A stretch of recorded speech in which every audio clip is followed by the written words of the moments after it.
Hola, soy Karim Willis, doctor en bioquímica en la Universidad de Berkeley.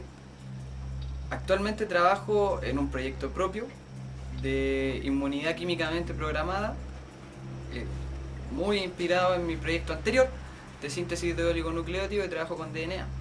Haciendo un resumen, en el año 77 ingreso a Corporación Cetus, donde dirijo algunos trabajos de síntesis, especialmente de investigación de síntesis de oligonucleótidos. En el 84, dentro de la misma corporación Cetus, me transfieren al departamento de genética humana, donde dirijo trabajos de tecnología en DNA, y aparece dentro de todo este contexto la genial idea del PCR, o Polymerase Chain Reaction, o en español, reacción en cadena polimerasa. Sabiendo lo complejo y necesario del estudio de la molécula de DNA, me propuse encontrar una técnica que permitiese determinar fácilmente la identidad de un fragmento de DNA en una posición dada de la molécula de DNA. Para ello presenté la modificación de un método de secuenciación didesoxy presentado por Sanger en 1975. Mi experimento se dispone en un tubo dos oligonucleótidos como cebadores en vez de colocar uno como en el método didesoxy. También están dentro del tubo la molécula molde de DNA desconocida, desoxinucleótidos trifosfatos y una DNA polimerasa. Los oligonucleótidos cumplen la función de flanquear el segmento de interés de DNA que me interesa identificar en la hebra de DNA desconocida.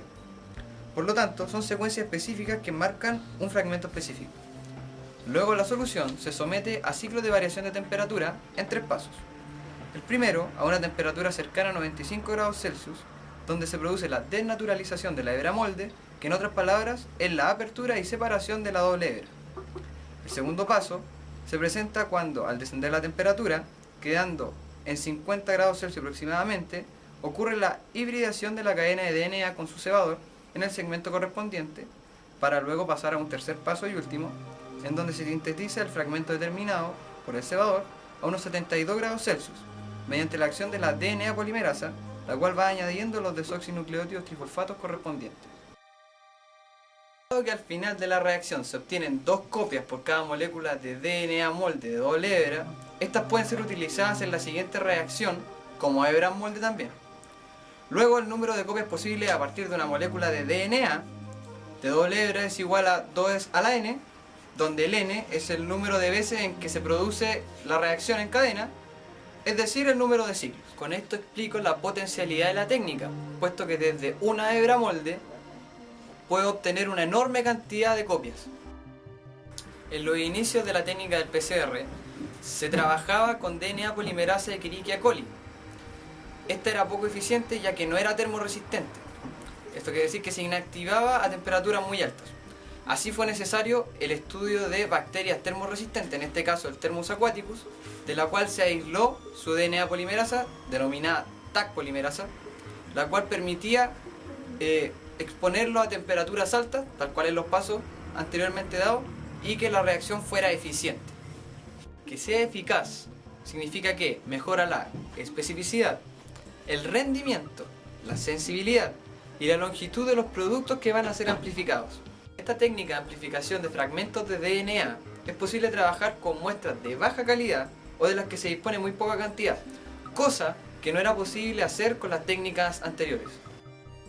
Por lo mismo, la técnica PCR constituye un gran aporte para la biología molecular, y no solo para la biología molecular, sino también para las investigaciones relacionadas con la identificación, el análisis y o manipulación de DNA, puesto que provee una gran cantidad de copias del material original de manera eficiente, simple y rápida.